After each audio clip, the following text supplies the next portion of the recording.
Hi guys, Claudia Boleyn here. Welcome to another video. This morning I have watched the new Succession and my brain is kind of elsewhere, so forgive me for that. It's amazing. If you can kind of handle something that's quite bleak, it really does kind of tie into what we talk about on this channel. It's about abuse, generational trauma, and how like a family are kind of born into the spotlight. In the Roy's case, they're a billionaire family and the dad wants one of them to take over the family business and it's really dodgy. But at some point I'm going to make a video about The Crown and Succession and how they do a really good job. It's incredibly bleak of showing that, you know, these people we put on pedestals, the royal family, you know, the kids of billionaires, they are just people. And also how a lot of the time I think that people who are very traumatized themselves, we talked about Piers Morgan the other day, I think they're very wounded people.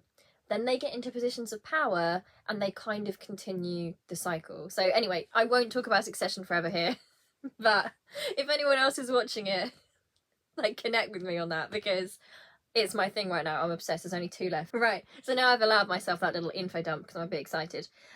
We're going to do a bit of pre-coronation stuff. I know the coronation's already been, but I've been amassing the kind of weird coronation fever that was going on here, which is really fascinating because it wasn't really a thing that I was noticing in people, like actual people. But the papers were in like full coronation fever. They're printing all these like coronation specials and it's on all the covers of all the newspapers. You know, the brainwashing being that, of course, it's all we really care about, you know. Everyone needs to get into the spirit and enjoy ourselves. That man is getting a new hat. So obviously it's the best day of our lives. But I took some pictures of the newspaper covers.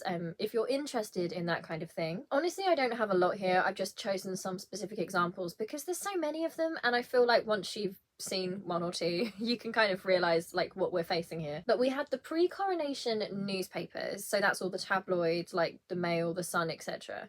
And then we also had in tandem the pre-coronation magazines. So this video is just going to be for the newspapers.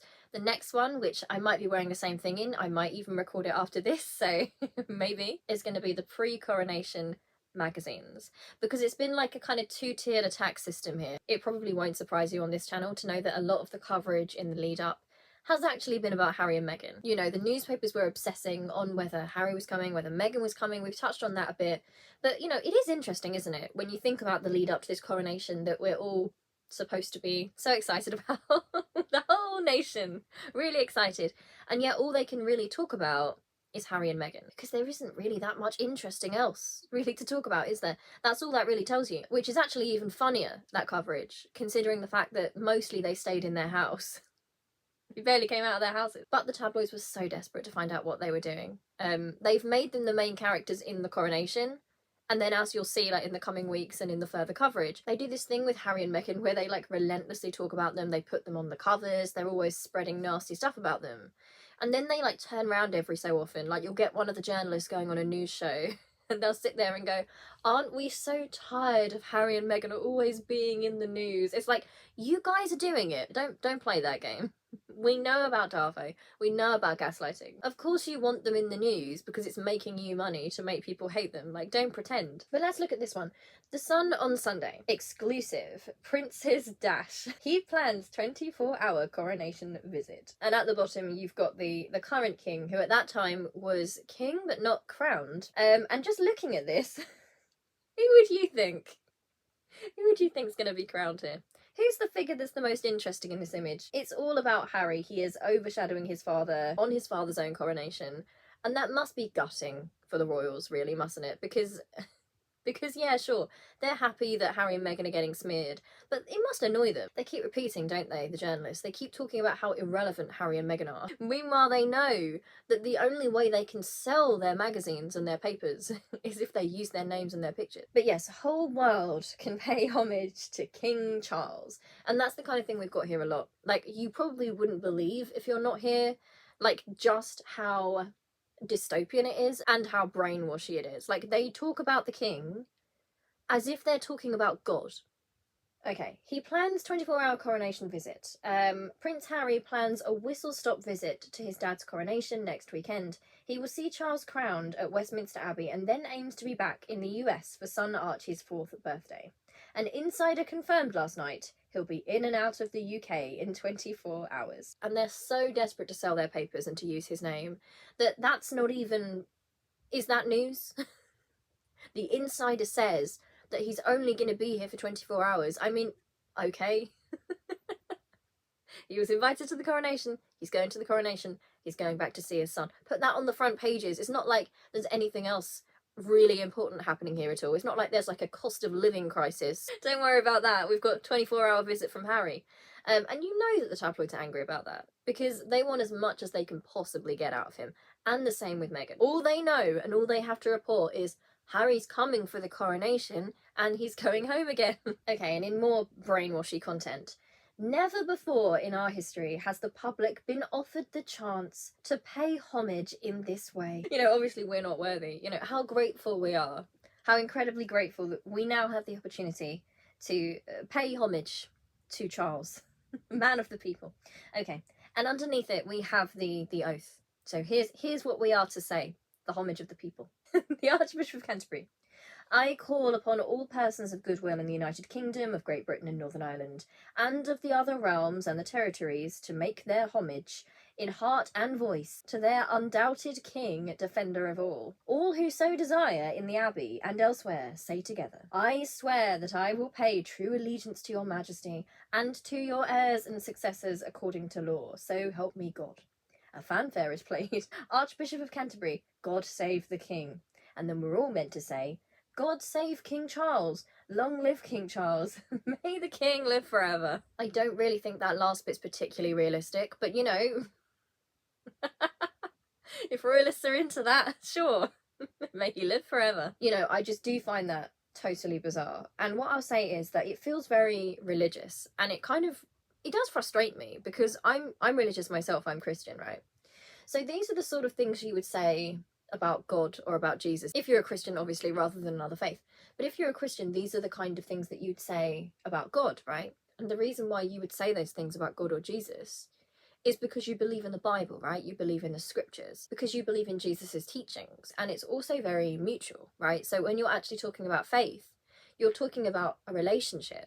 You're talking about a relationship with your God. But this is just a man. This is just like a random human man from a dysfunctional family. Why are we swearing that he is our undoubted king? First of all, like, is he thinking he's going to get overthrown here?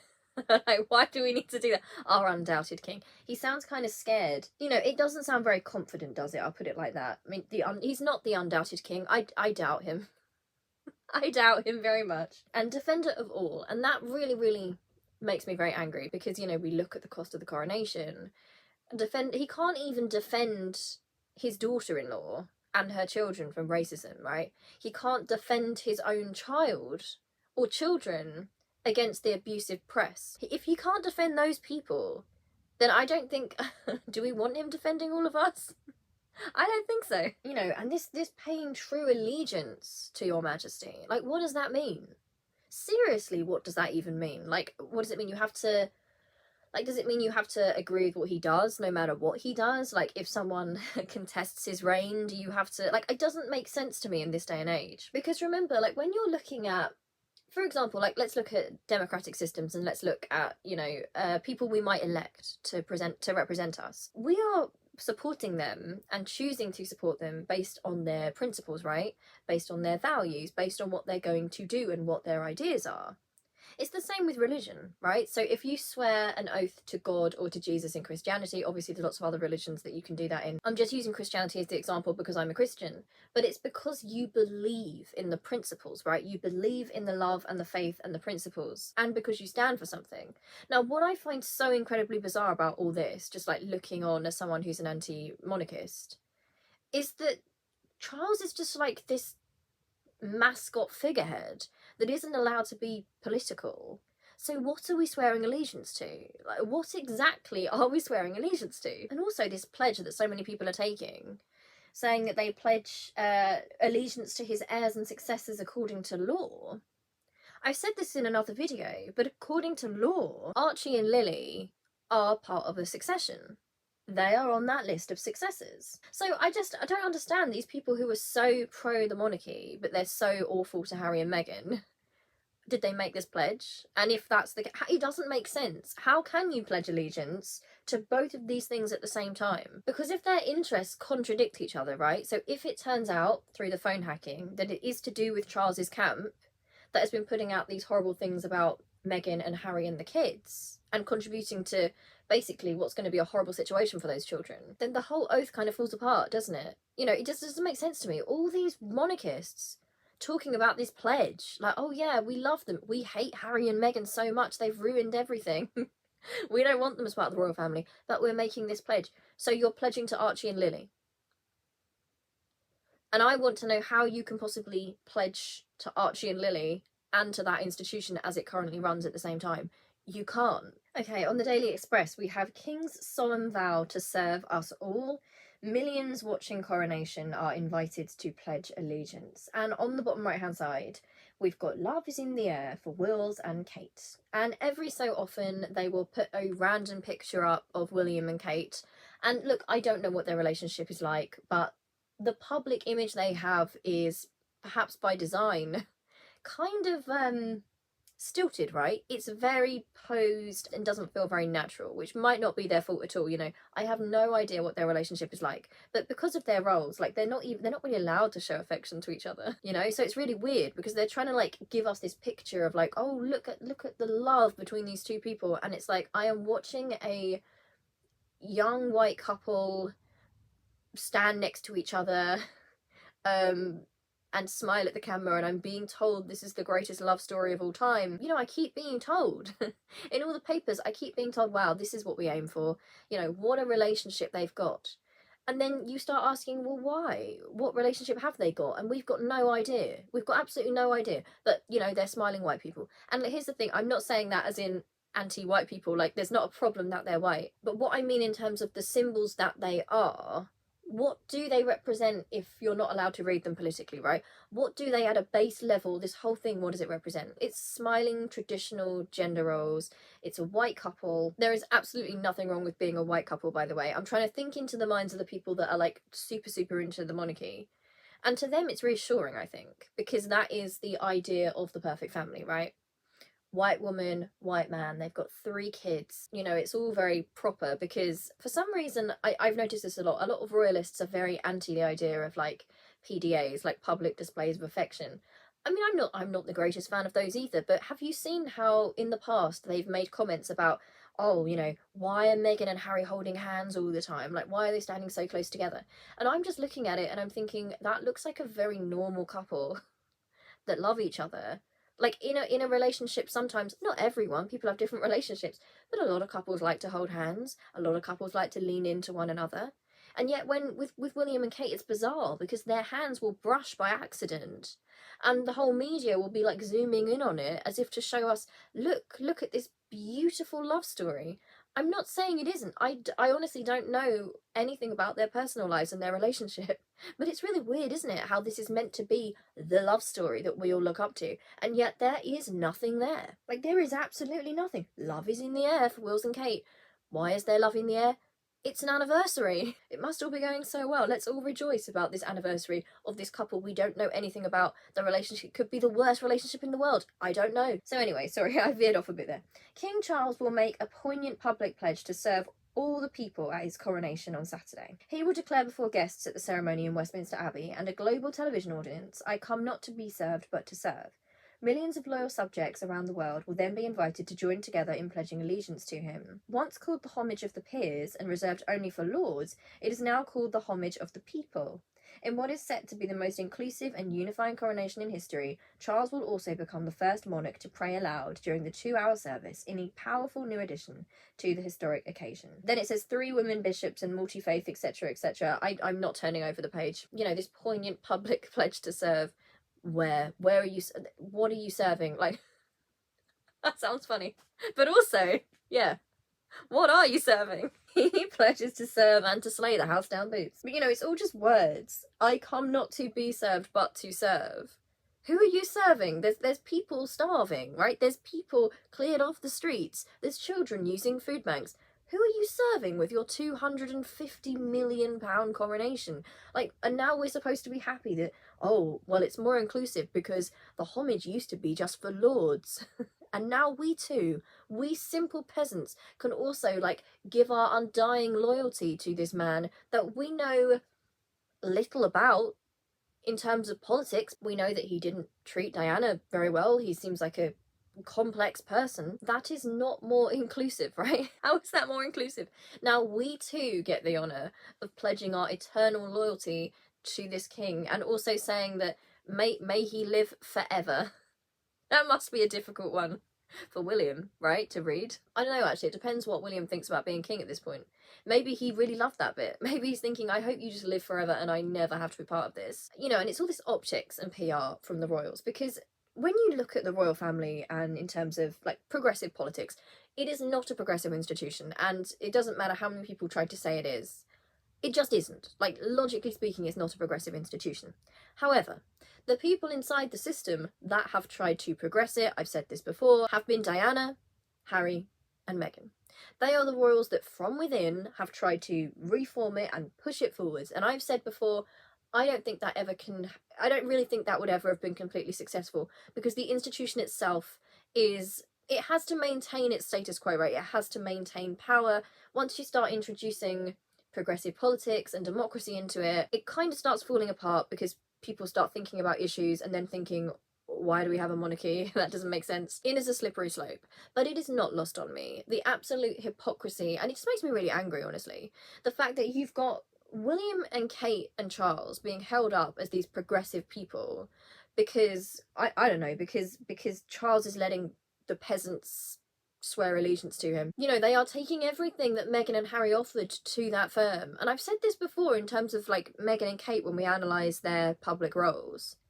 What they wanted with Meghan, they are now trying to project onto Kate, because they wanted the illusion of being more progressive. They wanted all that stuff, but they didn't actually want the politics of it. It was not progressive. Now, I know there have been different leaders of other faiths present, and I mean, I'm an anti-monarchist, so it's very hard for me to even say this, honestly. I do think that is a nice thing. Not that the system itself is nice. I wish it wasn't there. It's a horrible system. But yeah, that is a nice thing to do.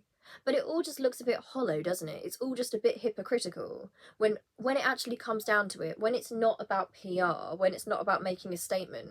You can't even protect your own family from racism. There is a huge problem there. People of colour in this country, are they meant to pledge allegiance to him? You know, he said he's supposed to serve all of us, but it doesn't even seem like he can sort out the racism that's going on in his own house, right? In his own system, which he's now in charge of. What it really means is that you too can be a token. Do you want to be oppressed? Do you want to be lesser than this man because of the way he was born? You too can be part of this grand occasion of giving this man a hat. And then we've also got, now forgive me, I can't see the top of this. I think it might be the Mail on Sunday. I am honestly not sure. But in a historic break with centuries of tradition that will turn Charles's big day into the people's coronation, we are all, underlined, invited to swear our allegiance to the king. Aren't we lucky? Wow. I've never felt so valued and appreciated by a monarch in my life. Okay, and then on the right here, because I'm sorry, I can't not talk about this. Will's and Kate's heart emoji toast 12 years in tandem. I've cut some of that off, but you get the idea. I think it was saying something about how they both posted about their anniversary and they both used a heart emoji or something. I might be wrong. But if that's the case, what a reach that is. You know, this is the greatest love story you've ever seen, everyone. Why? Did you not see how much they loved each other? They love each other so much, they both used a heart emoji. They both remembered the anniversary. The bar is low, the bar is very low. You know, Harry and Meghan have any pictures together where they're, you know, standing in a way that is close together and isn't like they're siblings, basically.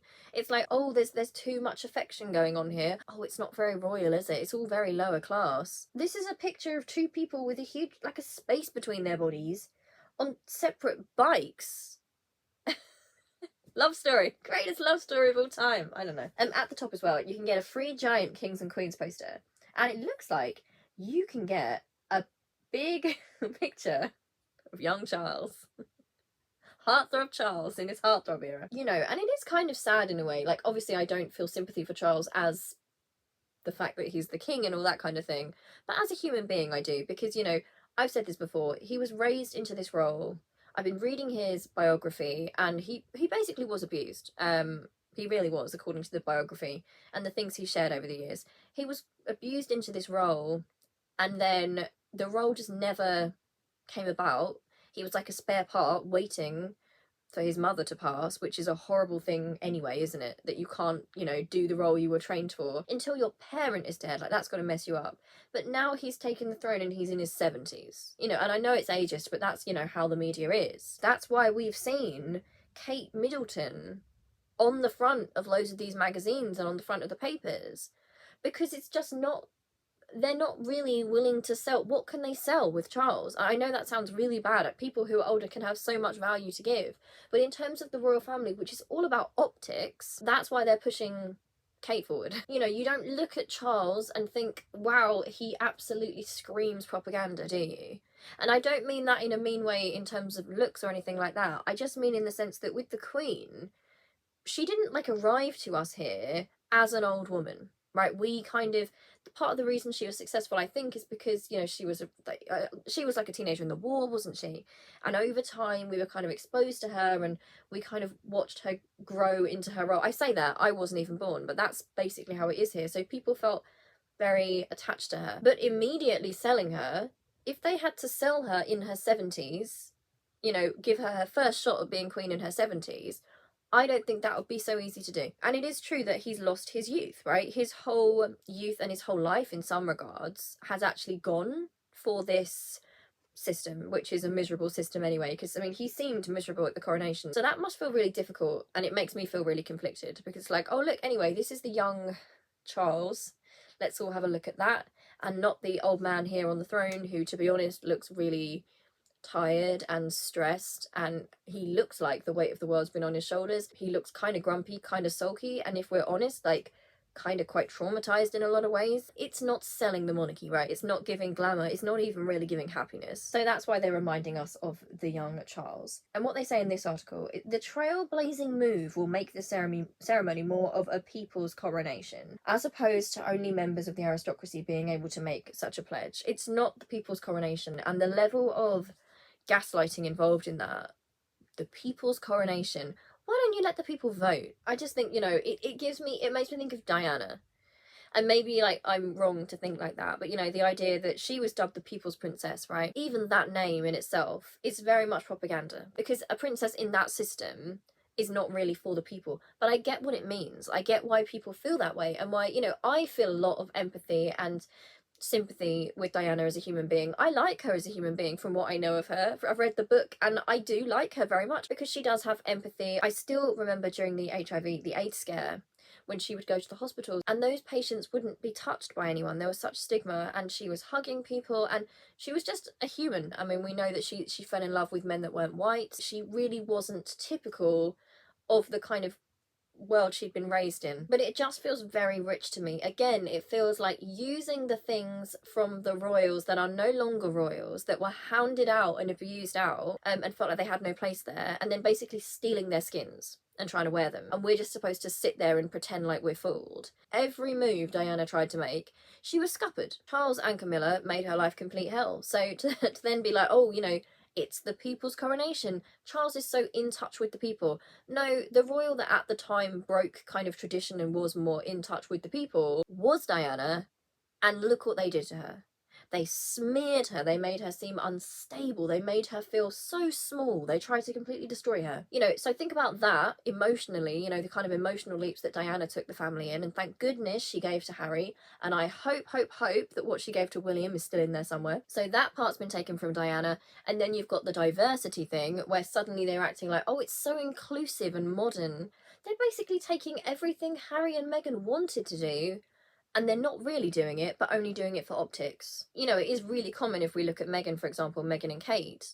Something Meghan does and then gets attacked for, you will often see Catherine doing a short while after, and then she's praised for the same thing. It's like the system desperately looks for the selling points of Diana, Harry, and Meghan, and then just tries to replicate them, but can't quite manage it, and it all just feels very insulting. But we have the Sunday Mirror, which is a tabloid, but it's not so right-wing. Royal exclusive, 150 million on security hikes up the coronation bill. But also it says protesters and VIPs add to the soaring costs. Total spend is set to reach 250 million, and there's new details of the ceremony revealed.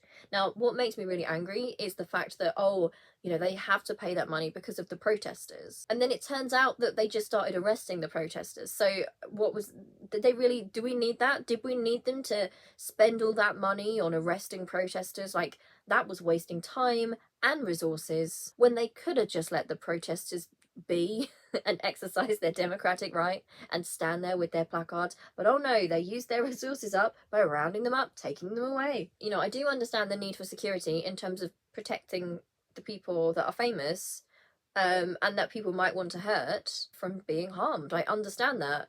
But it's like, they wouldn't pay for Harry's security. They haven't made it easy for Harry and his family to come over here, but we're paying for the security of people like Andrew. Like, it is completely obscene, and people don't realise how rich Charles is. He could so easily have paid for this himself. It's like when, in Harry's book, Charles is always going on about how, oh, I don't really have enough to support you, or just to sort out your security.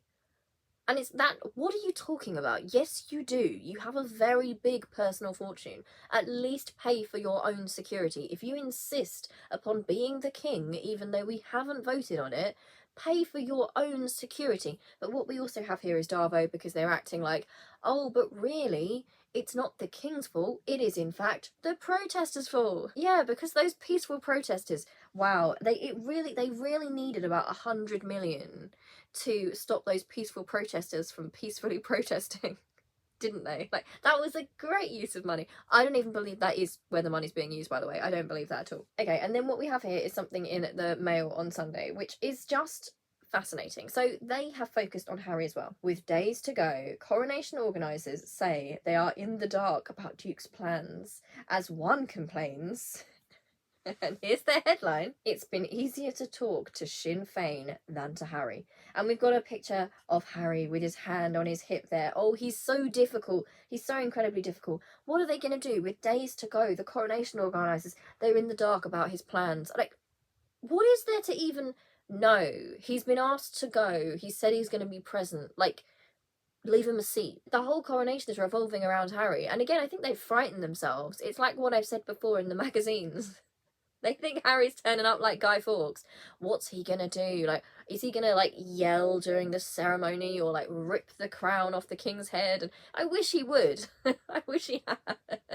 Just taken the crown, run outside, like, quick, give the jewels back to their owners and use the rest for the homeless. But no, of course, he's such a villain. Even though he's showing up for his father after his father couldn't show up for him, he's doing his duty on his own. He's travelling a long way to be there for his father and to be there for his son. But he's the dark cloud over the ceremony, of course, because nobody can relax. Nobody can be at ease until they know his exact movements, even though at this point they already knew he was going. And it's an exclusive. It's an exclusive by Glenn Owen, the political editor. Coronation organisers are stressed about Prince Harry's plans for Saturday, complaining that establishing them is like trying to communicate with Mars. Insiders told the Mail on Sunday that they were still seeking confirmation of when he is coming, where he is staying, when he is going back, and whether he is happy with his seating position in the Abbey. Some are even suspicious that he might still pull out at the last minute. That's ridiculous. Who was suspicious about that? Harry has consistently kept to his word. But think about this. They are covering their bases here because they want negative stories about Harry, and they're thinking, I don't think we're going to have anything bad to write. So it's like, okay, maybe he's messing them around because they don't know if he's coming. Oh, actually, they do know he's coming, but he won't tell them exactly where he's staying and exactly what time. He's being really difficult. So if he does come, they can still say that he's been difficult and made things inconvenient. Kind of funny though, isn't it? All this last minute stuff. Who was actually late? Who actually held up the ceremony at the last minute? And then the second one they're preparing for is just in case for some reason he doesn't come, for whatever reason, they're setting the scene for him flaking, right? Oh, he was taking us all for a ride. He wanted us to, you know, we organised all this for him and he didn't turn up. This newspaper revealed in February that the organisers were operating on the basis of a Harry in a hurry appearance by the Prince, that he would pay a lightning visit without his wife Meghan, which was confirmed to be the case earlier this month. Then later they say, but sources say they have been told so little about Harry's plans that anything could happen, ranging from a token appearance to a last-minute no-show. Anything could happen. He could show up or not show up. All those different options. Wow, so much to think about. What else do these people need to know? Like, these are the sources. Who are these sources? They're just little tabloid people, I bet, who desperately want to know where he's going to turn up so they can film him. One source said, he has not been responding other than in a we acknowledge your email holding manner. It's like trying to communicate with Mars. It was easier to deal with Sinn Féin. Okay, then they actually start talking about Sinn Féin and Northern Ireland and the Troubles. Seamless transition there.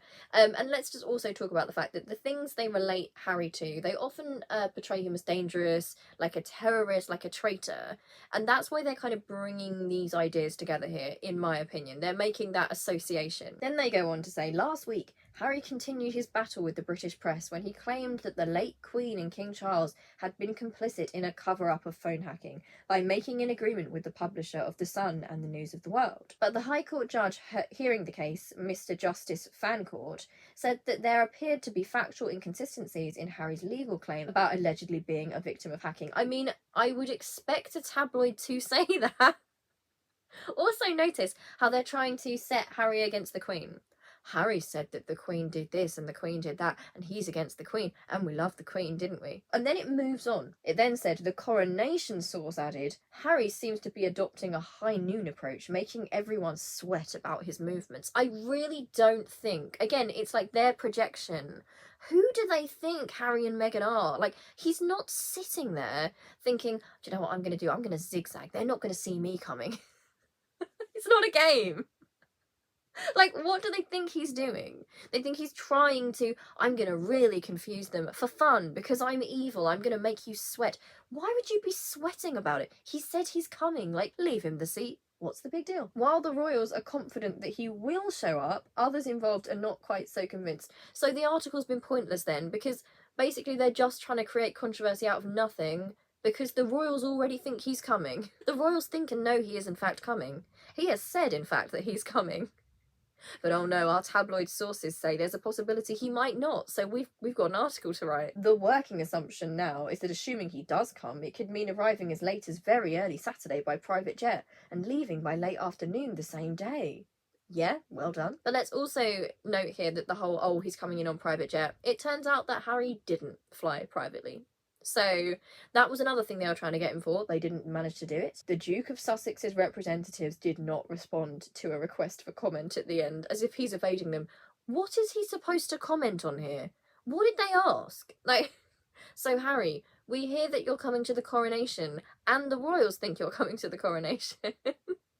But we think maybe you're not coming to the coronation. Would you care to comment on that? What's he supposed to say? I'm coming to the coronation. He's already said that. If he said that, they'd continue to say, Harry says he's coming, but we doubt it. We still doubt he's coming. Okay, I'm sorry if this was like a more boring one than usual, but I feel like that actually goes with the theme, which is that without Harry and Meghan and the tabloids creating scandal, there isn't really much they've got to go on. It is just pledging allegiance to the king, some really boring pictures of William and Kate and pretending it's a great love story, and then, oh no, that tricky Harry's out there somewhere. Everyone be careful, the villain's still at large. It's like James Jonah Jameson in Spider-Man.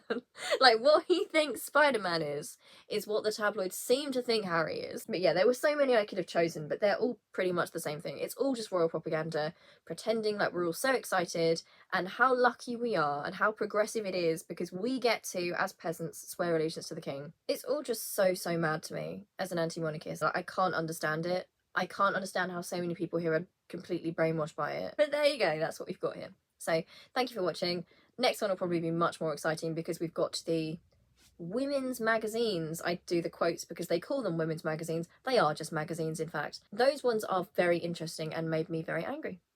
So I'll see you soon with that one, and hope you're right. Okay, love you loads, bye.